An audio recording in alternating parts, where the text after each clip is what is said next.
made it all the way to hump day on a short work week, and we are here to help get you through your Wednesday blues or your Wednesday excitement. Either way, grab your coffee, get your feet. It is time for Yahoo Sports Daily coming at you for the next couple hours. She's Caroline Fenton. I'm Jason Fitz. Caroline, let's start the day like we start every single day. 3 points. What is on your mind, my friend? You are not allowed to have Wednesday blues when we have NFL football tomorrow. Obviously, we will get into that, but we start in New York City at the U.S. Open because down goes the last American man in the field at the U.S. Open. Novak Jokic took down Taylor Fritz 6-3, 7-5, 3-6, and 6-4 to reach his 53rd Grand Slam final and his 14th at the U.S. Open. That ties an all-time record. So with the win yesterday, he also extended his perfect streak against Taylor Fritz, 11-0, a perfect streak. So in typical Novak Djokovic fashion too, he didn't take the win without at least a little bit of gloating, at least a little bit of celebration. He was blowing some kisses to a crowd that was not very kind to him throughout the match. There were lots of cheering for faults by Djokovic, which, of course, if you don't know, is a big fat no-no in the game of tennis, but they did it anyways. I think it's a couple of honeydew-induced boos, probably. But he was very vocal, obviously, about how he didn't like that as well. Very, very interactive with the crowd at Arthur Ashe Stadium, Novak Djokovic was yesterday. And it was even a crowd that included Owen Wilson and Ben Stiller, and perhaps we could have a tennis-themed Zoolander reboot in the mix here. I don't know. We'll throw that one into the kitty. We'll see if that ends up in the suggestion box there. But it was a tough-fought match for Taylor Fritz, a tough streak for his home country as well. The United States drought continues. There's not been an American male singles champion at any major since 2003, more than 2 decades, when Andy Roddick won the U.S. Open in 2003. So what's next? On Friday, Novak Djokovic will play in his 4th Grand Slam semifinal of the season and take on 5-time major champion Carlos Alcaraz, who has not dropped a single set at the U.S. Open yet. Caroline, that was all really great info. I just need to tell you that the amount of mail that I get for Jason Fritz, people want to add an R. So, like, I'm out on Taylor. I'm out on Taylor because simply it's too close to the last name. Fitz. It happens all the time. It's the top most popular misspelling. There's no R in it. That's I know. So, Taylor and I are going to have Fitz. That must be difficult. Well, yeah, it is. You know, it's really it's a trying, difficult life. I don't know how I manage. I'm sure he gets my poor too. thing. Okay. I know.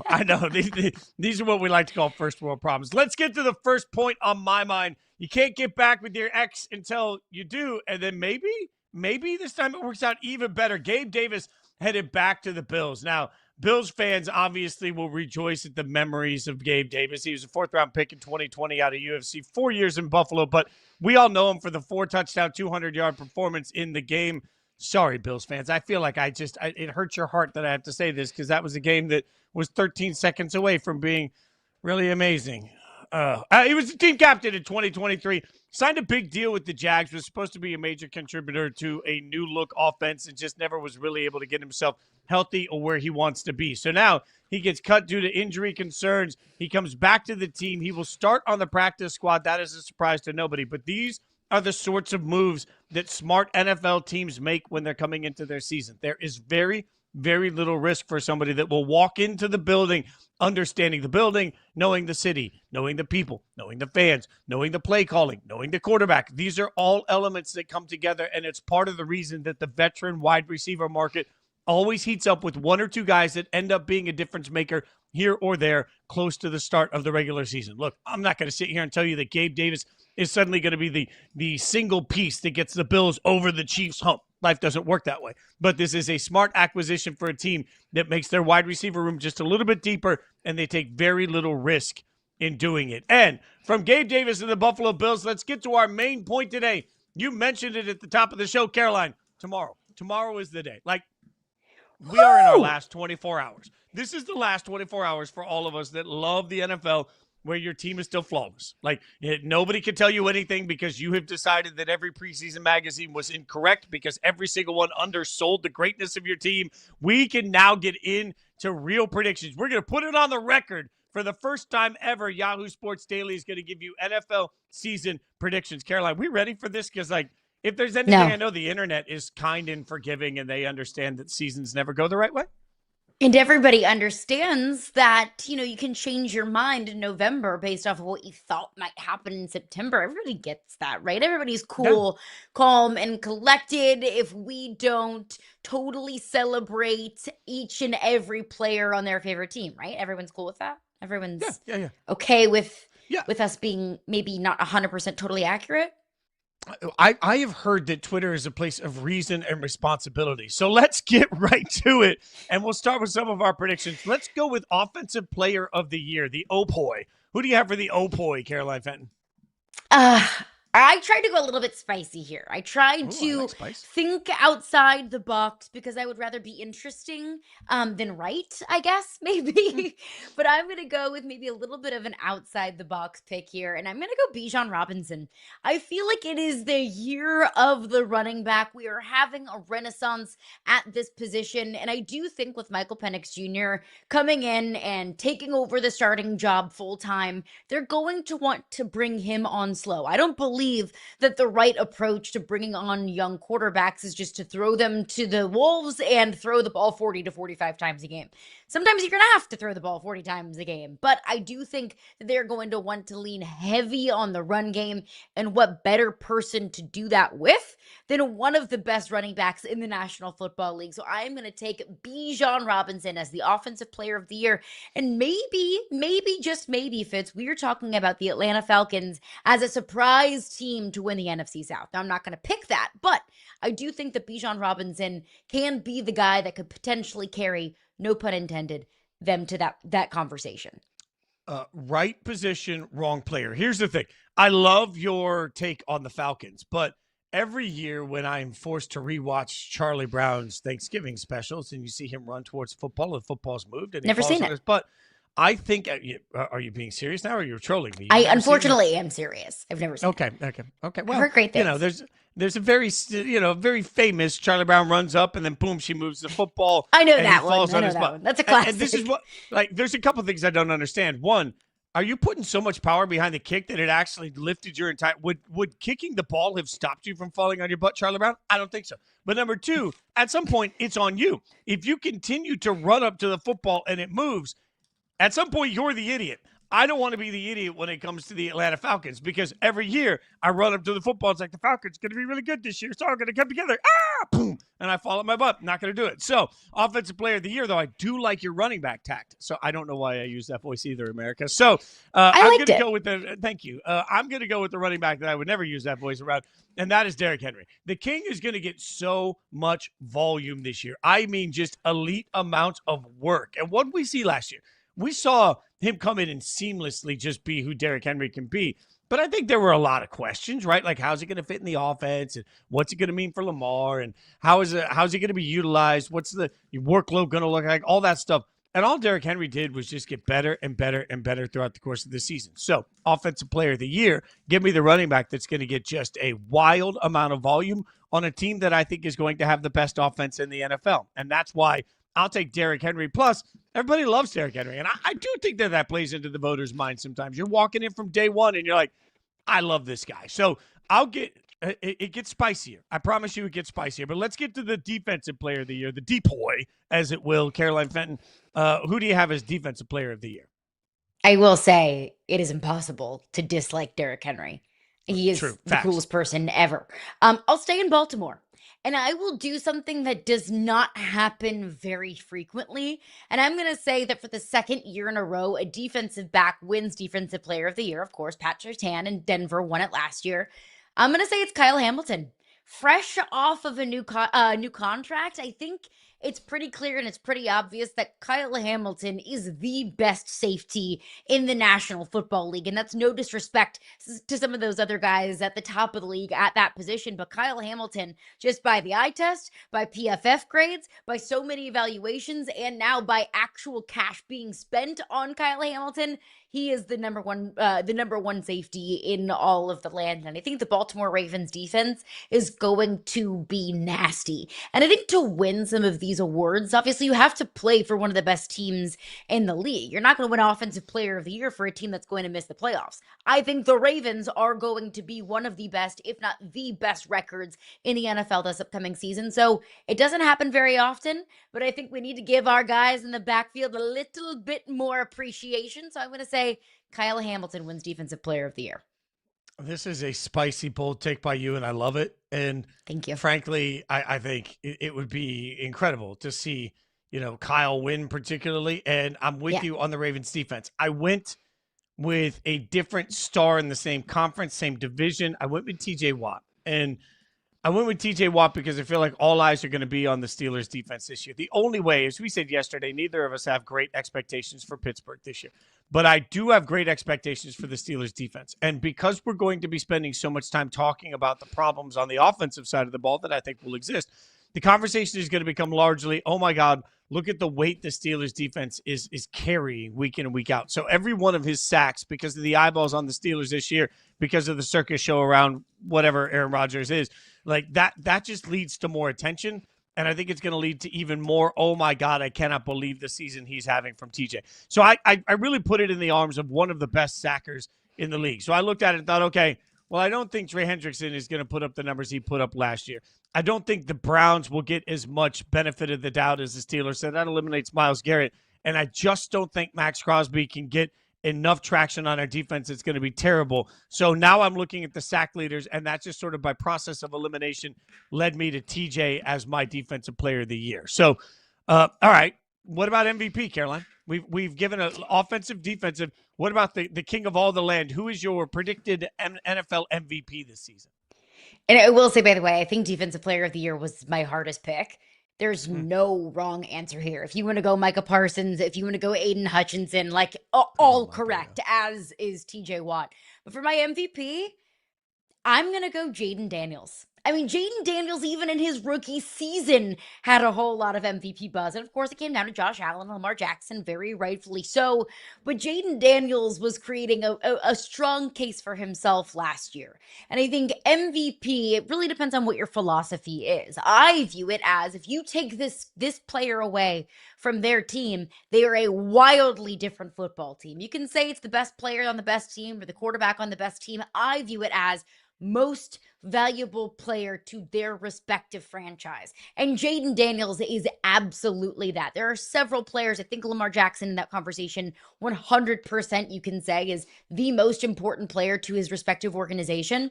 And I think it is maybe fair to have some trust issues with Washington this upcoming season that, look, are they going to have a year 2 slump under Jaden Daniels? Can they recreate the magic of what was last season?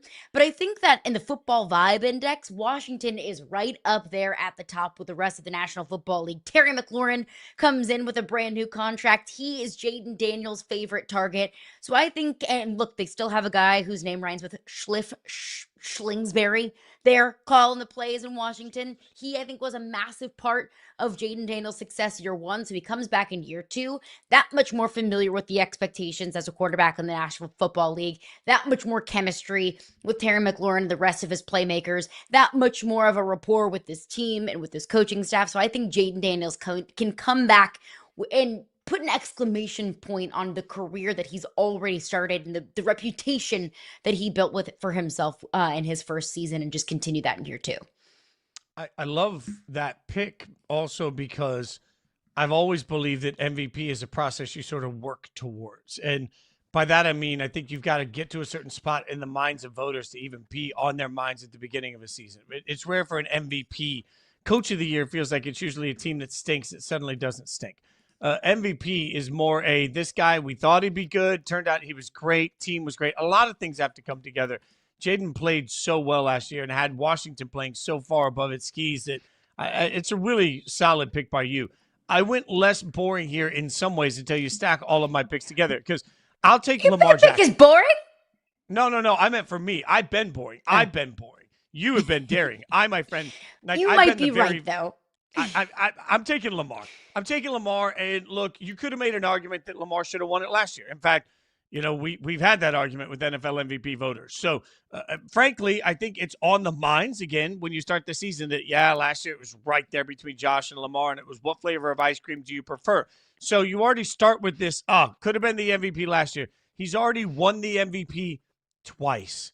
And think about it. Last year, I think, was the best season of his career, and he didn't win the MVP. That's the sort of thing that corrects itself this year. He's not going to take a step back in my mind. This Baltimore offense is only going to get better and better and better. Yeah, which means I have the offensive player of the year being the running back in the same offense that I have the MVP coming from. And they're not the same player. I understand that requires epic results, which I think we're going to get. The Ravens are going to be the number one seed. They're going to be the best team in the NFL. They're going to be the best team in the AFC. The Ravens will absolutely crush, which leads me to my Super Bowl. I must be taking the Ravens to be in the Super Bowl with all that productivity. No, Caroline Fenton, I am not, because last time I checked, you still got to beat Mahomes and the Kansas City Chiefs to get there. He always gets there. Just because I don't believe in change for the sake of change, I think we get a repeat Super Bowl. The Chiefs still manage, even though the Ravens are better, the Chiefs will still end up in the Super Bowl. That's just what they do, where they will take on the Philadelphia Eagles. This time they will avenge their loss from last year.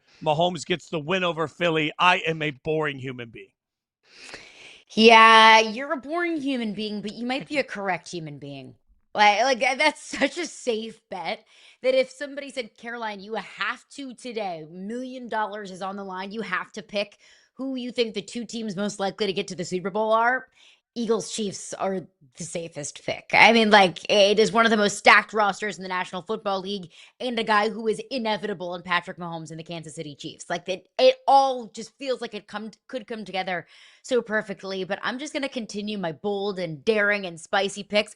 Let's shake things up. Let's be fun. Let's be different. I'm going to look like a doofus come January. But why not the Bills beating the Tampa Bay Buccaneers in the Super Bowl? Why not? Let's go crazy. Let's have fun. Let's be goofy. Let's go wild.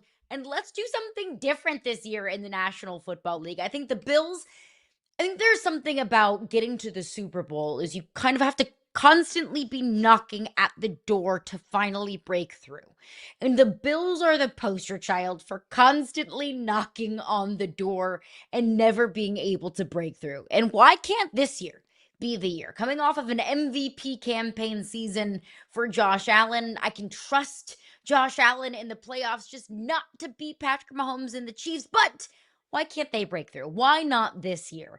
And I look at the Tampa Bay Buccaneers, and look, I might look like a total and complete idiot for picking the Buccaneers, but that team is stacked. That offense is absolutely loaded. I mean, you have Chris Godwin and Micah Evans at the receiver position, and then you add Emeka Egbuka, one of the best receivers in college football last year, to that rotation. My goodness, they're absolutely terrifying at that position, with Baker Mayfield coming off of a 4,500-yard passing season last year. And then you add Bucky Irving, who had over 1,000 yards on the ground. This offense is so deep, and it is so stacked. They add Benjamin Morrison into their defensive backfield from Notre Dame. He was hurt last year, but I think he's a really, really solid player. They bring in Hassan Reddick to rush the quarterback. And look, last year, not a great year for Hassan Reddick, but before that, 11 sacks in 2023, 16 the year before, 11 the year before that.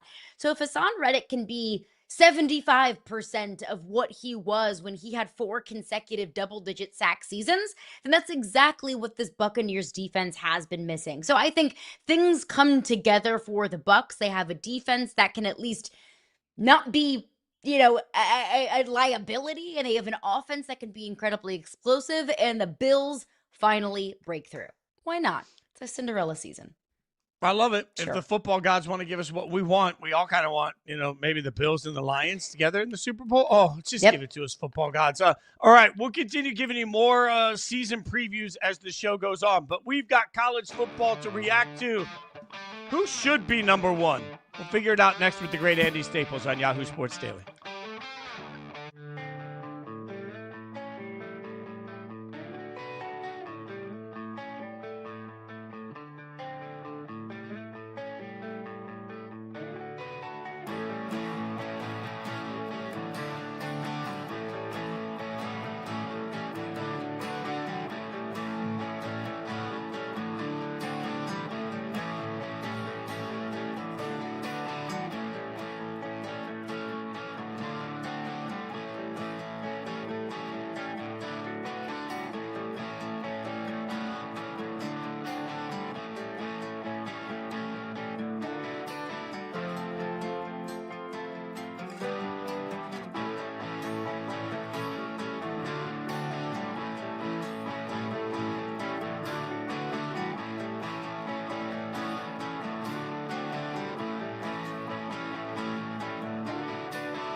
Freezing cold takes. College football comes out next August. That scares me. That scares a lot of us. I'm just gonna be honest with you. Freezing cold takes makes it difficult because Andy Staples, my friend, you've had some takes out there. We've had some takes. Let me just be fair, okay? Andy Staples is a College Football Inquirer. I want to get your thoughts on like a freezing cold college football take that might be out there. I just really quickly want to tell the world. Like I went to see the horror movie Weapons the other day, right? And if you'd have stopped me 10 minutes into Weapons, elite. You stopped me an hour into Weapons. Oh my God. You stopped me 10 minutes left in the movie, and I would have said, this thing is wild. I cannot recommend it enough. And I walked out afterwards and I texted everybody I've ever met and said, don't go see this movie. The ending is so stupid. I just want to remind us, like, that is what we do in college football. Every week we put out like 10 minutes in. It's amazing. And then at the end, the opinions change. That being said, Andy, now that I've given it's like North Carolina football. Yeah, I know, 100%. Are we worried about any freezing cold takes that might be out there for us, buddy? Of course. There's so many bad ones. Here's one. Because I did 10 bold predictions for the 2025 season. Alabama will win the SEC title. No, they will not. I'm ready to come off that one right. One game in, I realize they have 11 more to play in the regular season. They will not. I will be wrong. That will be freezing cold. I think we have all kind of got from Alabama, myself included. Speaking of Alabama and speaking of North Carolina football, I know that September 3rd is when we should all have our thoughts about the entire season and how everything is going to play out. And, everything is fair and rational on September 3rd. We saw two brutal performances. We saw Alabama lose to Florida State as 14-point favorites. And we saw North Carolina football absolutely get their butts kicked in Bill Belichick's debut. Of those two performances, which do you feel like is more indicative of how the season is going to go for those respective teams? I think they both are.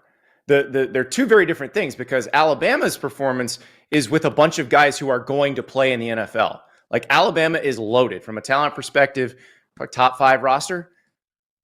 North Carolina does not have a lot of players who will play in the NFL. They will get beaten by a lot of teams because they are less talented than a lot of teams. And that's what you saw with TCU. TCU is far more talented than North Carolina. So North Carolina actually has a fairly easy schedule. There will be more games where they are a little more evenly matched. This just wasn't one of them. Alabama, we'll see how good Florida State is. I think they could be pretty good. But if we go to the draft, if we fast forward through the next 3 drafts, we will find that Alabama had more talent than them. And it didn't matter. Florida State made them look silly. And that's the concern with Alabama because since Kalen DeBoer got there, he's lost 4 games to teams that were at least a 13.5-point underdog. And that's a scary thing because Nick Saban very rarely lost to those teams. I mean, he went from 2008 to 2021 where he beat 100 of them in a row. And that's the issue for Kalen DeBoer is like they get up when they play Georgia. But they don't get up when they play Vanderbilt or an Oklahoma team that's having a bad season or a Michigan team that all of its starters opted out of the bowl game. Nick Saban's superpower was he made those guys play consistently week to week. And so it didn't matter if they were playing Austin Peay or if they were playing Georgia, they gave the same effort. They treated it the same way. Kalen DeBoer's got to figure out how to do that. And he's got to figure it out fast because Missouri doesn't sound like the sexiest opponent. Missouri can kick their ass if they're not careful. That's the part they've got to figure out. But how? I mean, it's just a simple question. How does Kalen DeBoer fix that?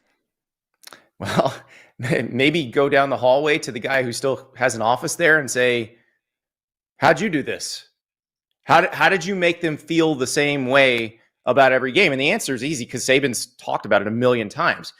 Alabama never worried about the opponent. They talked about a nameless, faceless opponent, and they were only playing against their own standard. And the thing is, if you didn't meet the standard, it wasn't Nick Saban you were worried about. It was Jonathan Allen or Damian Square or Ashawn Robinson or Dalvin Tomlinson or somebody like that in the locker room who would take care of you if you didn't meet the standard. And I don't know how player-led these guys are. One question that I've had about Kalen DeBoer is why isn't it working? Kalen DeBoer has won everywhere he's gone. He lost like 3 games in a several-year tenure at Sioux Falls. He gets Washington to the national championship game. Now he's lost 4 games in a season and 1 game to unranked opponents. How? Why? What? All the questions. Sometimes stuff doesn't work. Sometimes you don't fit. And maybe that's the issue here, but I don't want to say just bail on him yet, because it is game 1 into year 2. He's got a little bit of time, not much, because this is Alabama. And I don't care what they say about the buyout. It's about $60 million, but you got to, when you look at buyouts, you have to look at how they're actually structured. Like the most prohibitive buyout in America is Mark Stoops at Kentucky, because it's $34 million due within 60 days. Kalen DeBoer's is due in equal monthly installments through the end of 2031.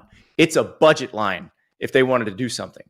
So he does have to get this fixed this year, because I don't think Alabama is going to tolerate mediocrity. So, but the question as to why, sometimes you just don't fit. Sometimes what works in one place doesn't work in another.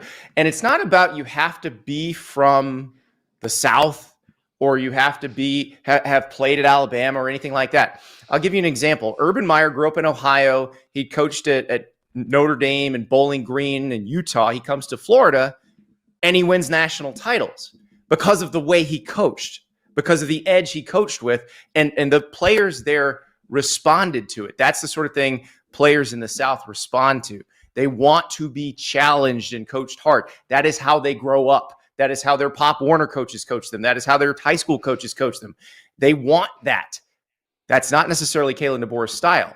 Now, you can coach with a different style as long as you get the same results, but he's not getting the same results. So you go and look at Kirby Smart, the way he coaches that team. That's exactly how Nick Saban coached. Look at how Dan Lanning coaches at Oregon. Very similar to Nick Saban, to Kirby Smart. Not coincidental. He worked for both of them as he was growing up. So that's the thing you've got to figure out is how do I take my style, which is clearly effective because Kalen DeBoer was great at Washington, was great at Fresno State as head coach. How do I take that style and mold it to where it works with these players? Because the top of the top recruits, the badasses of all badasses, want to be treated differently. They want to be coached differently. And especially the self-selecting sample that would choose to play for Nick Saban in Alabama, which is still a lot of this roster. A lot of this roster was recruited by Nick Saban.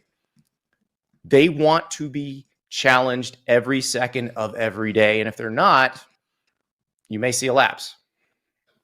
I'll give you all of that. I'll give you all of that on Kalen DeBoer. I want to go back to the Bill Belichick angle on this a little bit, though, because we glossed over it. The one thing I would ask you, Andy, and I'm trying to be fair here, but a lot of transfers that were brought in by Belichick, and he was supposed to be the type of person that brought in the exact player you were just talking about. He brought in an NFL coaching staff. He's got his girlfriend talking to him in the middle of the game. Like, these are all things that are real. So what are we supposed to That was not the middle of the game. That was pre-game warm-ups. No, well, he's got his girlfriend talking to him on the field. Either way you want to. She's the CEO of Belichick Productions, Fitz. Okay, put some respect. Whatever. I hear this like it's going to take a minute, but modern college football doesn't take a minute. So, like, what should be the realistic expectation for Belichick?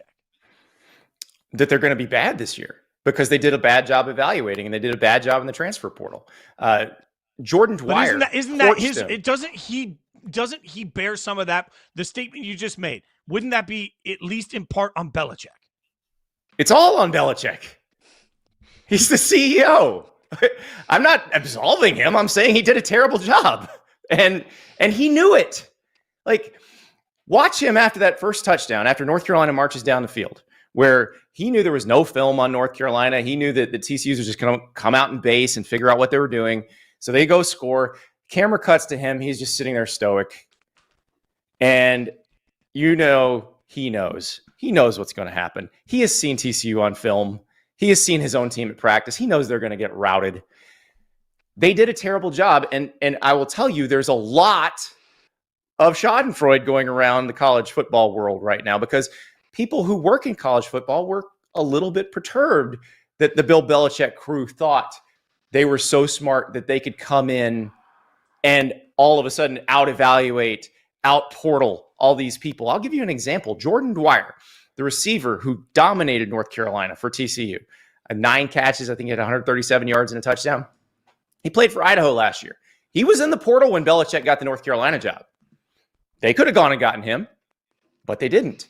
TCU did a much better job evaluating than they did because TCU coaches and personnel staffers know what they're doing because they've been doing this. And the thing they're going to figure out is NC State's people know stuff. Duke's people know stuff. Wake Forest people know stuff. Clemson's people are a lot better at this than them. And it's not going to be pretty for a while. I can't believe we've had you for this long and we haven't touched on this teeny tiny game that happened in Columbus. It was, the number 1, number 3 teams in the country. It didn't look necessarily like it, but I also don't think that we should be surprised that they didn't look like the number 1 and the number 3 teams respectively. If you had a blame pie for why Texas lost that football game, how would you divvy up the blame? And what percentage does Arch Manning get? He gets 25% of it, and we'll give 50% of it to Ohio State having a really good defense and 25% to Steve Sarkisian not being good in the red zone because he's historically not good in the red zone going back to Atlanta Falcons OC.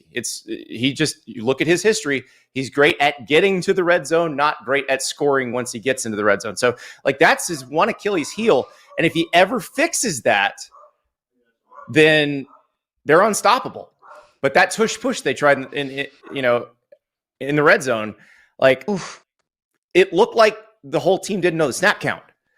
It looked like they hadn't practiced that very much, which I know is hard to practice with your actual quarterback. You can't really do live reps with your actual quarterback in practice, but that looked, not great. The toss sweep against Ohio State when you're trying to tie the game in the fourth quarter in the Cotton Bowl, terrible call. He's got to get that part figured out. But part of it is Ohio State has some of the best players in the country. Caleb Downs is the single best defensive player in the country, and he plays for the other team. And, we're heaping praise on Matt Patricia, who comes from the Belichick tree. First game, he looked awesome. And we're like, hey, Matt Patricia knows what he's doing. All that NFL smarts. Well, no, having really good players. And I would argue that Pete Kwiatkowski, his counterpart for Texas, did just as good of a job. Texas outgained Ohio State. So both defenses are absolute championship level. Both of them have to get better on offense. But that said, you're saying they didn't look like the number 1 and number 3 team. Okay, well, put any offense against those defenses, they will look terrible. They're good. That is why I will remind everybody it is a marathon, not a sprint. And throughout the course of that marathon, Andy Staples will be hanging out with us. Obviously, check him out, College Football Inquirer, as always, doing great work there and doing great work across Yahoo Sports.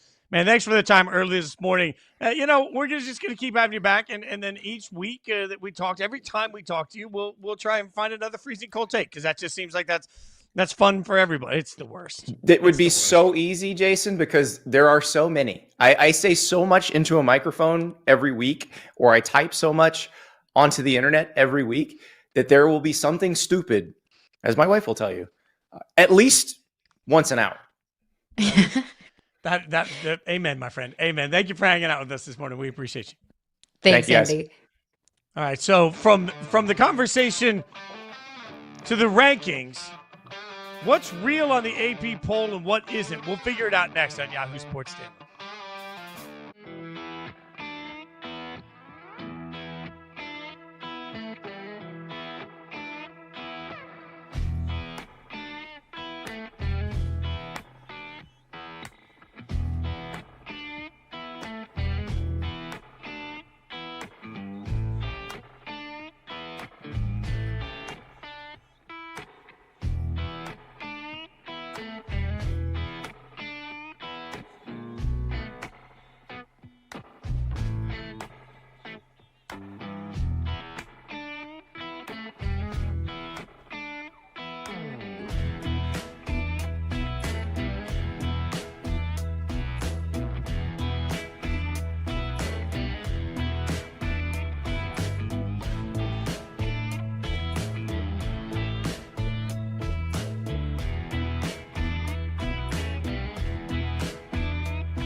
The top 25 is out. You see it right there. Ohio State, OHIO at number 1, Penn State 2, LSU 3, Georgia 4, Miami 5. A lot to break down, and we'll do it right now on Yahoo Sports Daily.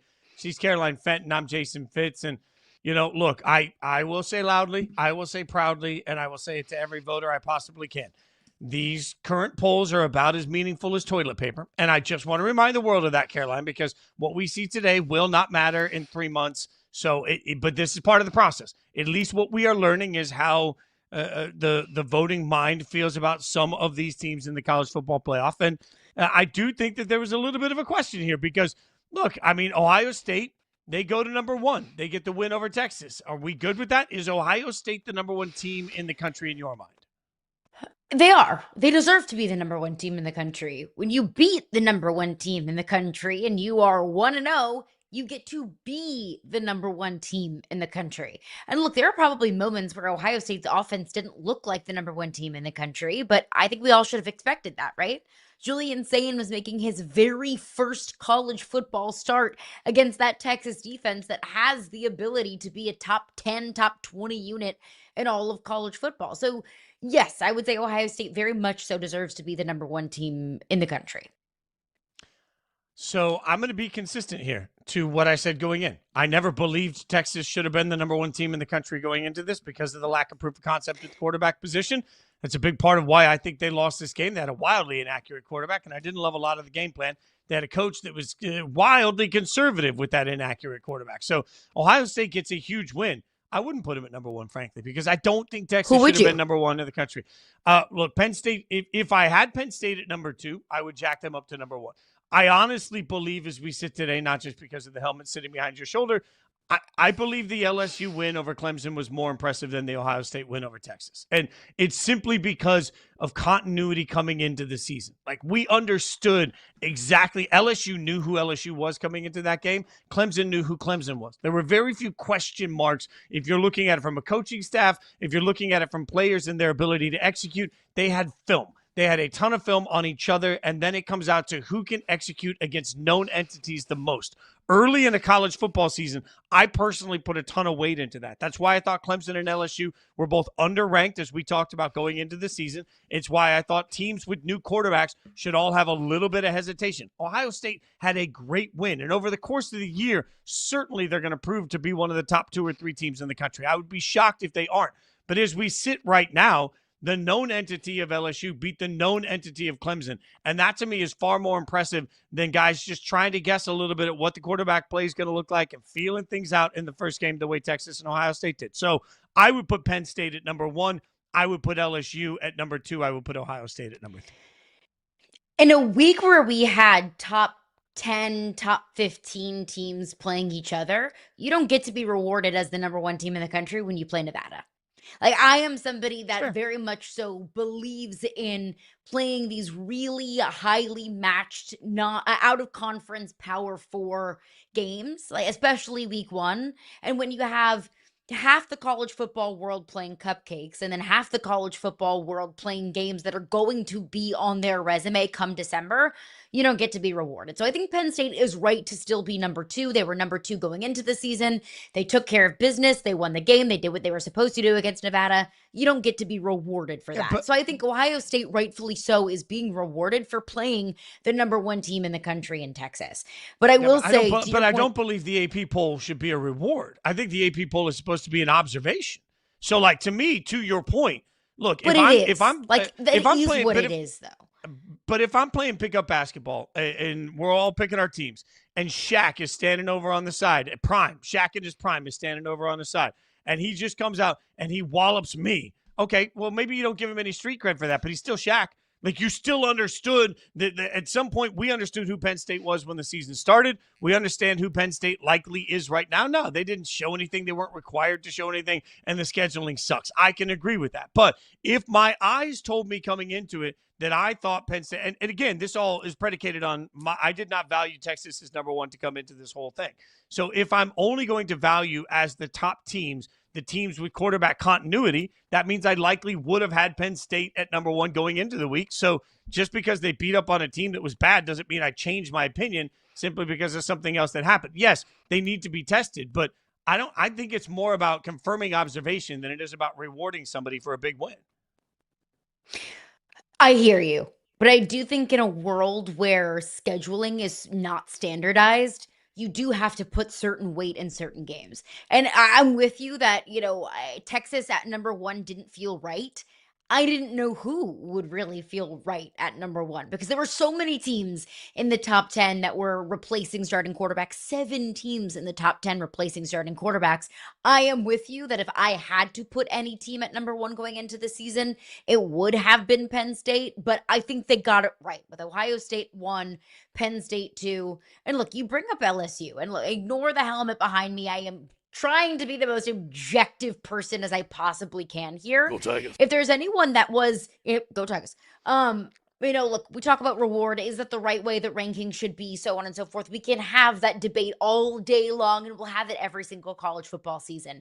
But LSU deserved to move up 6 spots and deserves to be in the top 3. I think there was even a conversation for LSU to be the number 1 team in the country, because for LSU to do what they did, they went on the road at a sellout crowd at a really difficult place to play, and they beat the number 4 team in the country on the road. And yes, it was a touchdown win, but if you watch that game, you probably know it should have been 2 touchdowns. To take Berrien Brown's touchdown catch back, I thought was the most questionable call of the entire weekend. And it could have been, if we look back in December and January, might be one of the more questionable calls of the season. Now, it's a call that we could have picked apart so much more if LSU dropped that game, but they didn't. But I thought LSU, how they dominated Clemson for the better part of the second half, how good LSU's defense looked like. That's an LSU defense again. Like, those are the LSU defenses that I remember. The LSU defenses of 2022 and 2023 are not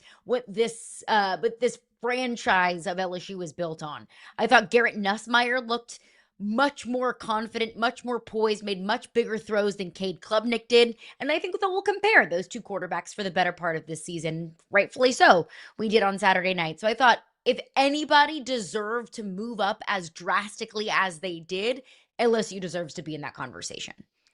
Did Texas deserve to fall as far as they did is the other part of this too. Because if we look at the rankings again, when you see where Texas falls, and like, this is where things get really difficult early in the season, because I'm with you. I want to reward LSU, right? I want to make sure that LSU gets a chance to move up. In my personal, if I had a vote in the AP poll, as I said before, I've got Penn State, Ohio State, and LSU, in whatever order you want to put them in the top 3. But you look at the rest of that top 25. I mean, did we see some? It's tough for me because I can't justify Texas free falling for losing to a team that is now number 1 in the country, especially losing at Ohio State. But also, I can't justify putting Texas ahead of teams that won, maybe because Oregon didn't really play anybody, maybe because Georgia, maybe there's some excuse there, but I don't know. I feel like this is just a reminder that the top 8, the top 9 are just going to be sort of in the first month of the season, just flip-flopping all over the place drastically. It does feel like, if you just look at it in a vacuum, the number 1 team in the country falls 6 spots after losing by 1 score on the road at the number 3 team in the country, the defending national champions. Like, if you look at that in a vacuum, you think, well, that seems dramatic. That feels like a free fall that is unnecessary. But does Texas deserve to be above Penn State that took care of business? No. Does Texas deserve to be ranked above LSU, who also took care of business against a top 5 team? No. Georgia took care of business. Miami took care of business against another top 10 team in Notre Dame. Oregon did what they needed to do. They won their game. So Texas doesn't deserve to be ranked above any of these teams that won week 1. I think Texas does deserve, though, to be on top of this next group of teams that lost really good games and non-conference Power 4 opponents in week 1. Like, Texas is ranked above Clemson. I think that feels right. Texas is ranked above Notre Dame. I think that feels right. So it feels like there's kind of two different chunks of the rankings that we're looking at here. One is teams that either have as much of a proof of concept as possible and teams that deserve to be there after beating, top 10 opponents. And that is Ohio State through Oregon, 1 through 6. And then there's that next kind of chunk of Texas, Clemson, Notre Dame, good teams that lost to other good teams week 1. And then you get into that next tier of good teams that we think can be good that didn't play maybe as strong of competition in week 1, the South Carolinas, the Arizona States, the Floridas. And then you get to Florida State, Fitz. I mean, I talked about LSU. They are more than justified to skyrocket up the rankings 6 spots to number 3. Florida State was unranked going into the season. Now Florida State sits at 14. Bravo. Good for Florida State. They deserve it. They beat up on the number 8 team in the country, preseason at least. They beat up on Alabama. They proved me wrong. I was saying all preseason. Yeah, I mean, sure, you're going to be better than 2-10 last season, but how much can you really rebuild your team in one off season? It's one game. It is a teeny tiny sample size, but it's all we have right now. Florida State deserves to skyrocket up the rankings. And we will continue every single week to use just the information we have and admit when we're wrong and admit when we're right. That's all you can do to actually cover college football, honestly. In the meantime, Joe Montana spoke on quarterbacks, and the names he didn't say left everybody shocked. We'll tell you about it, Yahoo Sports Daily.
The top 4 quarterbacks Joe Montana would start a franchise with: Josh Allen, Joe Burrow, Justin Herbert, Jalen Hurts.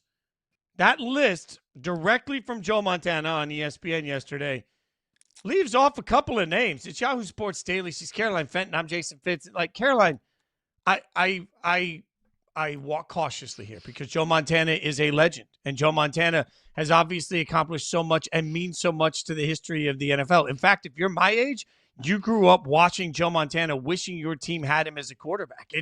The impact that Joe Montana has had on the lives of football fans is absolutely, it's not even something I think you can quantify.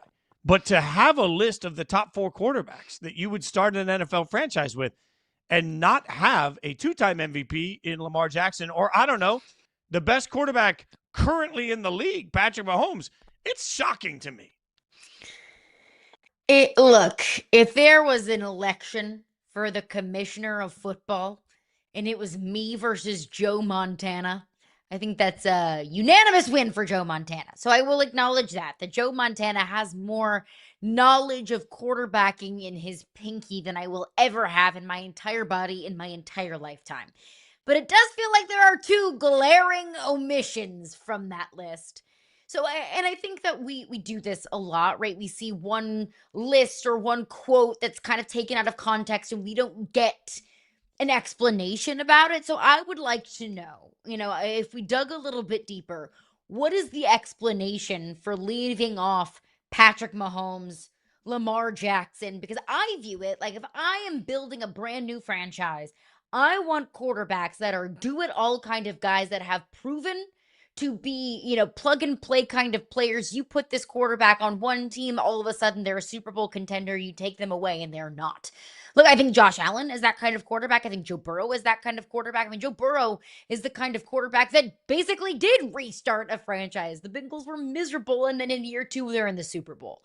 But Lamar Jackson and Patrick Mahomes, I mean, I would take them 7 days a week and twice on Sunday to start my franchise with. And look, that is no disrespect to Jalen Hurts, but I don't view Jalen Hurts as the type of franchise-altering quarterback that I do of Patrick Mahomes and a Lamar Jackson. So I just want to know here, what is the thought process?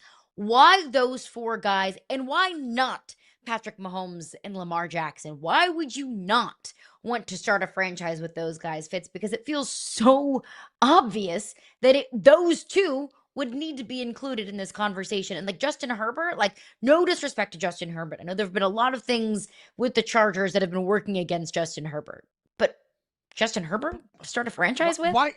Why do we do this with Justin Herbert? Why do we always have to couch anything negative that we ever have to say about Justin Herbert and Trevor Lawrence both? We come back constantly with them. We're like, no disrespect. Man, we don't do that. We spend so much time collectively as a media trying to disrespect Lamar Jackson. Honestly, we spend so much time as a collective media at one point trying to disrespect Josh Allen. I was in the halls of ESPN when I was working there, watching people do highlight rip after highlight rip, explaining why he would never be accurate enough to be an NFL quarterback. But when it comes to Justin Herbert, every time we try to have a conversation, it's like, well, the tools are there, blah, blah, blah. Like, Joe Montana is somebody that knows more about winning Super Bowls than most quarterbacks could ever fathom. And Joe Cool, in the era of his incredible dominance, was known for his ability to be in any situation and handle that situation the right way. His story of the Super Bowl winning drive and huddling everybody up, and everybody's in the drive with 2 minutes to go against the Bengals for the 49ers. He feels like the huddle is tight. And he makes a joke about seeing John Candy in the stands, and the whole team just sort of laughs and they all relax a little bit. Then they go down and they win the damn Super Bowl. Like, that's what Joe Montana was known for. Is like, I can make the most out of any moment. I can get this team to the next level. When have we ever seen that from Justin Herbert? Ever? I don't have access to his Pop Warner tape, but that's we'd have to go that far. When is the signature Super Bowl win for Justin Herbert? So we're going to leave Mahomes off the list. Like, just the thought of sitting down and walking in as a GM. The NFL decides tomorrow that they're going to allow every franchise to rebuild, and it's going to be Madden. You can start your franchise whenever you want. If we walked into that room, Caroline Fenton, and the first quarterback you picked, somebody went in and said Josh Allen. Well, the room, I could say, okay, yeah, that's surprising, but okay, Joe Burrow. And somebody else says, well, you must really like him. That style of quarterback, I totally get it, but Mahomes is still standing here. If one of us picked Justin Herbert before Patrick Mahomes, we'd be kicked out. My God, today, right now, if Justin Herbert and Patrick Mahomes were traded straight up, player for player, by the Chiefs to the Chargers, it would be called one of the stupidest trades in NFL history. So the concept of coming in and starting a franchise with Herbert, who has accomplished nothing on his resume to even allow himself to be in the same conversation as Mahomes, is maddening to me. And I do think about, because I want to go back to what the question is or what the prompt is. Quarterbacks that you would want to start a franchise with. Not necessarily the best quarterbacks, probably leans toward best quarterback, right? But quarterbacks that you would want to start a franchise with. I think about quarterbacks that have basically reignited franchises, restarted franchises that we've already seen a proof of concept with. Look, it's not like the Chiefs were reignited by Patrick Mahomes, but the Chiefs weren't in three-peating Super Bowl conversations before Patrick Mahomes. So how do you leave him off of that list? Joe Burrow did that. I look at Jaden Daniels. The Washington Commanders were dreadful. Now we are potentially talking about, the Commanders getting back to the NFC Championship game. He did that. There is a proof of concept of that. CJ Stroud with the Houston Texans. The Houston Texans were dreadful before they drafted CJ Stroud. And now I think there's all of the optimism in the world surrounding CJ Stroud and that Houston Texans team. Same thing with Josh Allen. The Buffalo Bills are now consistently in the Super Bowl conversation, now consistently in the AFC Championship game conversation because of Josh Allen. Like, those are guys that have proof of concept of reigniting, basically, in a way, restarting franchises. Justin Herbert has had the ability to do that, and he has not. From quarterbacks to pass rushers, we're going to get you caught up on the latest drama with Micah Parsons next on Yahoo Sports Daily.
Welcome back to hour number 2 of Yahoo Sports Daily. Keep sipping that coffee. Keep your feet kicked up. Keep relaxing with us. We are here all the way till 11 a.m. Eastern. Want to thank everybody that's watching us in YouTube. Love seeing the comments come flying through. And, of course, if you're watching us on any of the TV channels out there, also yahoosports.tv, make sure you're checking it out all day long for all of the great content the Yahoo Sports Network has out there for you. Caroline Fenton, Jason Fitz.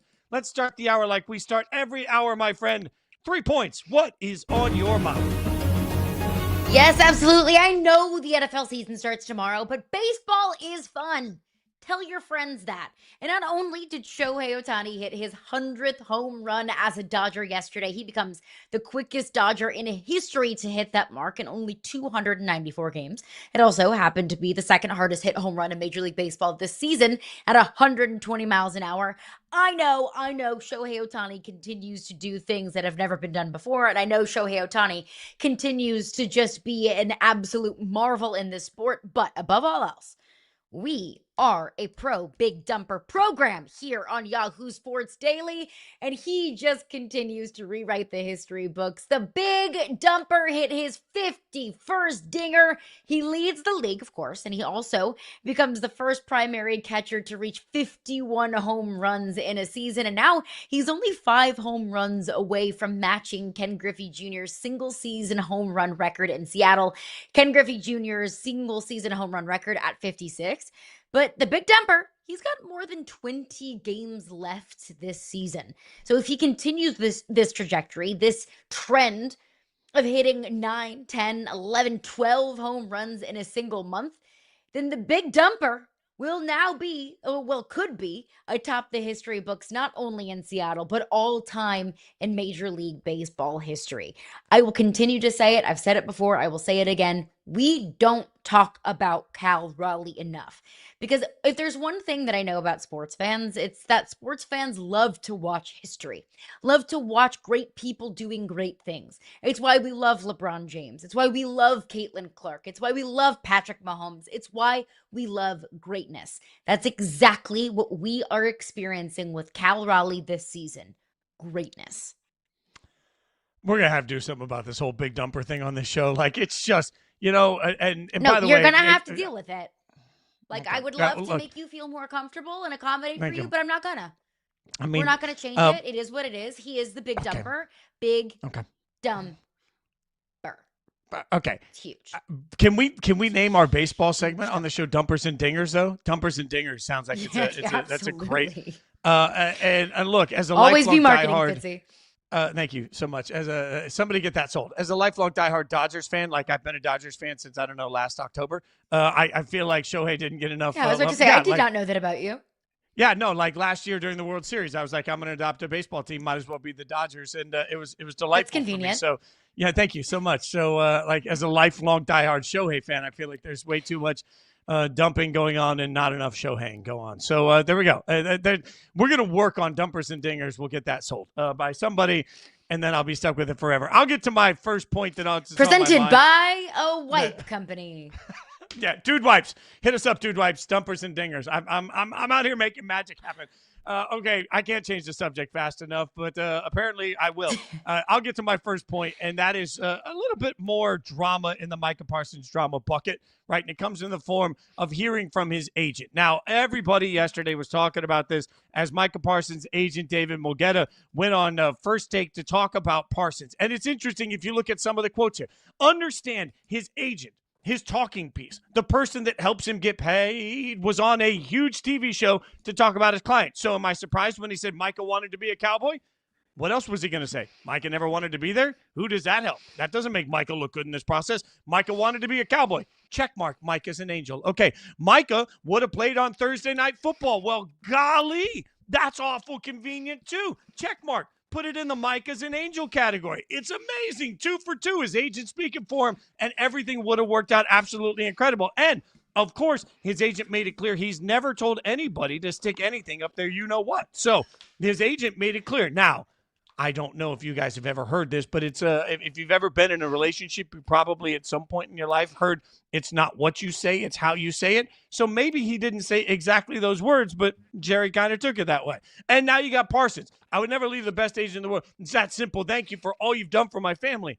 Well, of course. At the end of the day, what did we see yesterday? We saw ESPN put up a puff piece with an agent with absolutely no counter argument in any way, shape, or form. It's what we do all the time.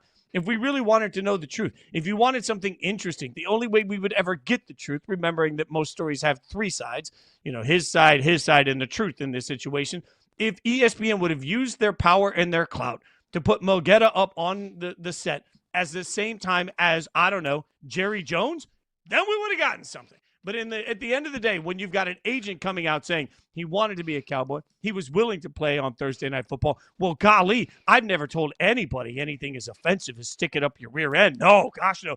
At the end of the day, the most important thing we got was the fact at the end when he said it's the Cowboys, it's Jerry Jones' job to chase finding a quarterback. It's his job to chase getting that quarterback commas, getting him more money. David Mulgeta did his job. He went on First Take. He used First Take to be his platform. He used it as his billboard, and he used it to make sure we all know how angelic Micah Parsons is through the whole process. And through all of it, if we believe that we've actually heard the truth from either side, shame on us. And at the end of the day, if you really want to give us perspective, instead of dragging it out into weeks of conversation, use your opportunity to give us both sides at the same time. But nobody wants to do that because we'd rather live in a he said world where nobody actually learns the truth. All right. Now that I've gotten off my Micah Parsons soapbox, speaking of the truth, we have breaking Caroline Fenton drama this morning in the NBA. And it comes in the form of Pablo Torre coming out and giving everybody interesting information about the LA Clippers. And this comes back to the Clippers and their deal with Kawhi Leonard. Remember, back when Kawhi was trying to figure out where he was going to sign, everybody was pretty shocked at the time to find him signing with the Clippers. Some people thought he might be a Laker. They thought he might go back to Toronto. All of a sudden, you find out that he signed with the Clippers. Well, now Pablo has let the world know that he signed a $28 million endorsement deal for a, quote, no-show job with the fraudulent tree planting company funded by $50 million from Clippers owner Steve Ballmer. It's important. I watched this. I watched some of the video content. What they did is they basically signed this as a way to give him extra money without utilizing the salary cap. And it was discovered because this fake company went bankrupt. And when they went bankrupt, they had to show who they still owed money to. And one of the companies they still owe $7 million to happens to be a company owned and operated by one Kawhi Leonard. This is an egregious and obvious attempt to circumvent the salary cap by the Clippers. It's shocking, and the league needs to do something about it, Caroline. The league absolutely needs to do something about it, because if they don't, then every other owner in really sports, but especially the NBA, is going to say, wait, I could have been doing this the whole time. You get a tree company. You get a tree company. Everybody gets a tree company. My question to you is, Fitz, we think that Steve Ballmer's the only owner in the NBA doing this. We think that the Clippers are the only team in the NBA that is finding ways to circumnavigate the salary cap. Of course not. And if you think they're the only team, then I think that you're naive. And if they are in fact the only team, then color me shocked. Because if we know anything, owners, general managers, coaches are willing to do whatever it takes to get an advantage to win. And the professional level, in the NBA, in the NFL, at the college level, at little league level, insert whatever league that you want. They're willing to do whatever it takes to win. So if this was a way that Steve Ballmer felt like this gives us the best opportunity to create more salary cap space, to pay more players, and this is what I have to do in order to do that, then fine, I'll do it. Is it against the rules? Absolutely, heck yeah, it's against the rules. But, if you're not cheating, you ain't winning. But if you're getting caught, then you have to get absolutely destroyed for it. I hear you, but this is just part of society. If we're all driving down the highway, if I'm driving on a road trip and Caroline's driving in front of me, she drives way faster than this old guy does, right? And all of a sudden, I'm the one that gets pulled over by the cops. I can't say, well, I was following Caroline and she was speeding too. Like, it doesn't work that way. I got busted, right? If we all decide that we're going to go to our local electronics store today and just start taking TVs out, and I'm the one that gets arrested, I don't get to say, well, everybody else is doing it. This is the college football logic that we hear all the time when people say, yeah, but I mean, who cares if he was stealing signals, or who cares if they're giving the bag to somebody, because everybody's doing it. Okay, well, if everybody's doing it and everybody else is smart enough to not get caught doing it, then shame on you. The fact is, minute 100%. I mean, so to this, I don't really, I want to sound callous here, but like, I don't care if everybody else is doing it. If the NBA doesn't absolutely destroy the Clippers for it, then what the NBA is telling you is they're going to allow everybody to do it. How can you punish a billionaire that owns an NBA team in a way that tells every other team, if you do this, you basically will wish you didn't have a franchise anymore? Because that's the only thing that you can do at this point, and have anybody respect the rules with which you put your league together. Well, I think both things can be true, and I think both things are true. The Clippers are not the only team in the NBA and in sports doing this, finding creative little ways to navigate the cap. And the Clippers should also be punished for breaking the rules. Same thing that we talked about with Michigan. Michigan fans were telling me, well, everybody else does that. Well, you got caught. So you have to pay the crime, or do the time if you do the crime. Whatever it is. Whatever the saying is. If you do the crime, you have to do the time. You got caught. The Clippers got caught. So whatever the NBA feels like is appropriate way to punish the Clippers for breaking the rules, they should do it. But that also does not mean that other teams aren't doing it. So if this is the sacrificial lamb, so to speak, for the NBA to make an example of the Clippers, to say we will not tolerate this, then so be it. Then that happens. And I do think that the NBA should come down on the Clippers for this, because if the NBA does in fact want to have a league that feels like, everybody has a seat at the table, that feels like there's at least an opening for any team to potentially win a championship, which I think if you look at the playoffs and the postseason this past year, that is in fact the case, that we have teams like Minnesota and Oklahoma City and Indiana, getting a crack at a championship, then I think that would tell you that it's going according to plan. But to my point, the NBA, it can't ignore this. If this is going to come to the light of day, the NBA cannot ignore this. And the NBA at least has to act like they don't want teams breaking the rules. And that's exactly what the Clippers did. Broke the rules. The wild part of all this to me, and again, this is Pablo Torre just finding this out, so there's a lot of layers left to come. If you're Steve Ballmer, I just looked it up on the worldwide interweb, and his approximate, according to Google, net worth is $153.1 billion. The level of arrogance that it requires, like this was discovered because a company went bankrupt. Just buy the company, Steve. Like if how flippant do you have to be with the concept that somebody would actually catch you doing this, that you would allow this to go out? Like, is there not a point where an NBA owner says, whoa, that tree company's going bankrupt. We should probably buy it so we don't get discovered circumventing the salary cap. And I don't know what the appropriate punishment should be. I just know that it smacks every other franchise in the face if it's not epic, if it's not the sort of the punishment that sets you back as a franchise for years to come. Then all you've done is basically say, hey, go ahead and cheat. And I say this all the time. Fines to owners are insignificant. I love doing the math. The number of times we see NBA owners or NFL owners fined, and then you look at it and say, okay, that's less than a cup of coffee is to me and you, right? There is no fine dollar amount that can ever equal the value that Kawhi has meant to the Clippers. So it can't just be that. It can't just be a little fine. It's got to be the sort of thing that absolutely cuts the Clippers off at the knees and changes the way they do business for the next several years. Yeah, if you're going to be dumb, at least be smart. Like, if you're going to break the rules, be smart about it. But our producer, Mike Goldfarb, just sent in this interesting little nugget. In 2001 to 2005, Joe Smith with the Timberwolves circumvented the cap, and it cost them 5 first-round picks in that span of 4 years, 2001 to 2005. They eventually did get back 2003 and 2005 after appealing.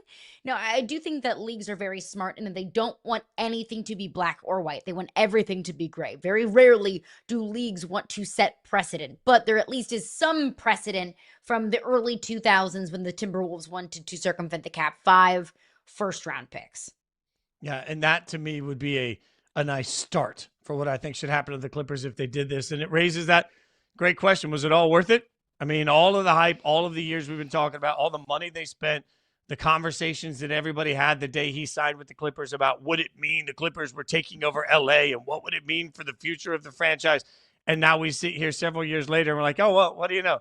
The Clippers clipped, and all of a sudden we ended up right back here with an organization that can't figure out how to win, an organization that may have just broken all the rules, and an organization that is really only known in NBA circles right now for all of the things that they do wrong instead of any of the things that they do right. We'll keep you updated on the latest we get from Pablo and from any other reporting around the Clippers controversy. But coming up next, a year 2 surge coming for Caleb or Drake. We'll break it down.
Tail of the tape. Looking at the numbers for Caleb Williams and Drake Maye from last year. Of note here, touchdown to interception ratio, kind of similar. Passing yards per game, a little bit better for Caleb. And obviously, both of these quarterbacks dealing with new head coaches. One, Ben Johnson for Caleb Williams, and of course, Mike Vrabel for Drake Maye. Caroline Fenton, Jason Fitz, Yahoo Sports Daily. Second-year surge. Who you got out of these two quarterbacks, Caroline, is ready to take the big step forward? I have to put my money on Caleb Williams, and to be totally fair and transparent, I did not realize that Caleb Williams and Drake Maye's numbers were as similar as they were last season, because I would have guessed that Caleb Williams had a significantly better season than Drake Maye. And look, I think that's just the reality of where the Patriots were last year and how barren it felt like that roster was, and how, although the Bears had a very lackluster season and ended up firing their coach, I still thought Caleb Williams was a bright spot in that. But I'll still continue kind of along with the vibe and feeling that I have about those two quarterbacks coming off of last season, and also Caleb Williams. That I think Caleb Williams takes a larger step forward, and I think a lot of that is because of Ben Johnson.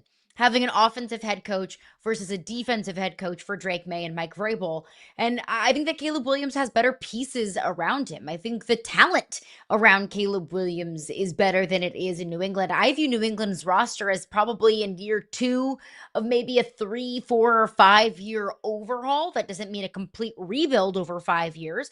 But the New England Patriots had very little depth and not a whole lot of talent around Drake Maye, whereas Caleb Williams, they traded for DJ Moore, they drafted Rome Odunze, they had those 2 top 10 picks in that draft when they drafted Caleb Williams, whereas, you look at the New England Patriots, they drafted Cole Strange in the first round a couple of years ago, they just cut him.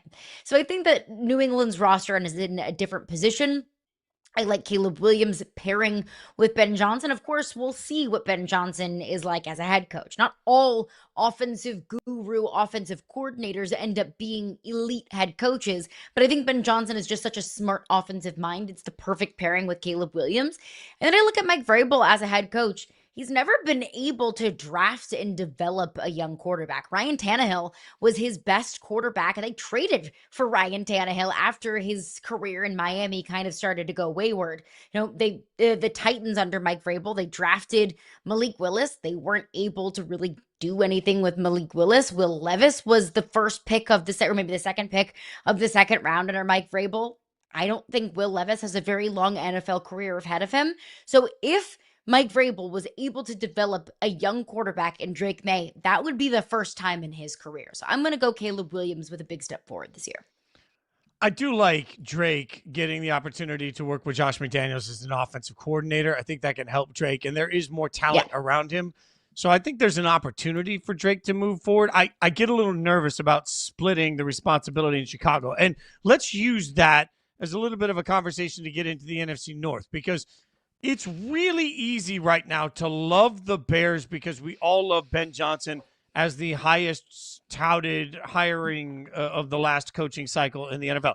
But Caroline, this happens all the time. We fall in love with a name that's going to be the big coach, and turns out that maybe it isn't. It's first-time head coach that is also going to be a play caller. All of these things make me a little bit nervous about it. So let's talk about quarterbacks. Who has the most pressure in your mind in the NFC North at the quarterback position? Yeah, these are always, tough questions to answer because I think it depends on how you interpret that word, pressure. I think if you ask who has the most to prove, it's Caleb Williams. He was the number 1 overall pick, and now it feels like all of the kind of stars are aligning for him to take that next step forward. So I do think he has the most to prove, but I don't think that he has the most pressure. How can you put the most pressure on a second-year quarterback in a brand new offensive system? So I'll say Jared Goff has the most pressure because the Lions and the resurgence that they've had over the last couple of years, they want to keep those good vibes going, but now he's going to have to do it without Ben Johnson, his former offensive coordinator. And the Lions and the defensively are going to have to do it without Aaron Glenn, their former defensive coordinator. So I think replacing those coordinators, but still having the same high expectations in Detroit puts a lot on a veteran quarterback in Jared Goff. So I'll say he has the most pressure to get the Lions right back where they were last year. I like that answer, but I'm going to go with Jordan Love as my most pressure because I still think we're trying to figure out exactly where Jordan Love falls on the lexicon. Like, this is what we do with quarterbacks. Like, once you're pretty good, all of a sudden you have to be epic, right?